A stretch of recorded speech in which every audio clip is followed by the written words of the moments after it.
Thomas, alors que le château de Versailles va cette année encore être la vedette des journées du patrimoine, encore plus peut-être d'ailleurs puisque c'est l'année Louis XIV. Vous nous ramenez à une époque où ce château tombait en ruine, après la guerre, après le drapeau nazi aussi, le compteur est à moins 65 ans. Oui, on est au début des années 1950. Le chef-d'œuvre du classicisme français est en mauvais état, en très mauvais état même. Il faut sauver Versailles. Versailles, nom prestigieux, accueille chaque année 3 millions de visiteurs.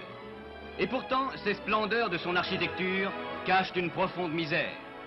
Atteintes par la maladie de la pierre, les balustrades s'effritent, tandis que des hectares de toiture laissent en de nombreux endroits filtrer l'eau qui détériore le gros œuvre. Il faut sauver Versailles. Sauver le soldat Versailles. La guerre n'a fait qu'empirer les choses, hein. Thomas, le délabrement du château avait commencé bien plus tôt. Oui, bien plus tôt, dès le 6 octobre 1789, lorsque Louis XVI et la famille royale quittent Versailles pour Paris. Alors contrairement à ce que l'on pense parfois, le château n'est pas pillé ou dégradé par le peuple en furie. Non, il se fane doucement, presque inexorablement.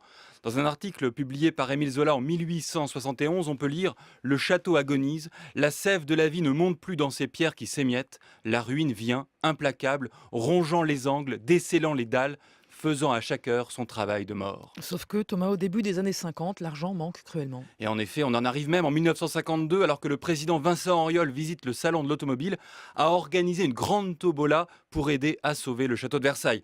Mais heureusement, outre les aides publiques qui finiront quand même par arriver, un gros chèque en provenance des États-Unis tombe à point nommé.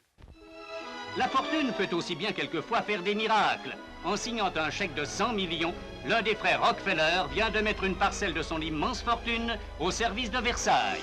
Ces 100 millions serviront en particulier à la restauration du hameau de la Reine, dont les charmantes constructions, toutes frémissantes encore du souvenir de Marie-Antoinette, menacent ruine faute de crédit. Encore frémissante de Marie-Antoinette. Absolument. Alors l'immense chantier de rénovation entamé depuis 10 ans et qui a notamment vu la Galerie des Glaces totalement restaurée en 2007 nous rappelle fort heureusement que la mort du château de Versailles prophétisée par Zola il y a 135 ans n'est pas pour demain. Non, demain, ce sont les journées du patrimoine.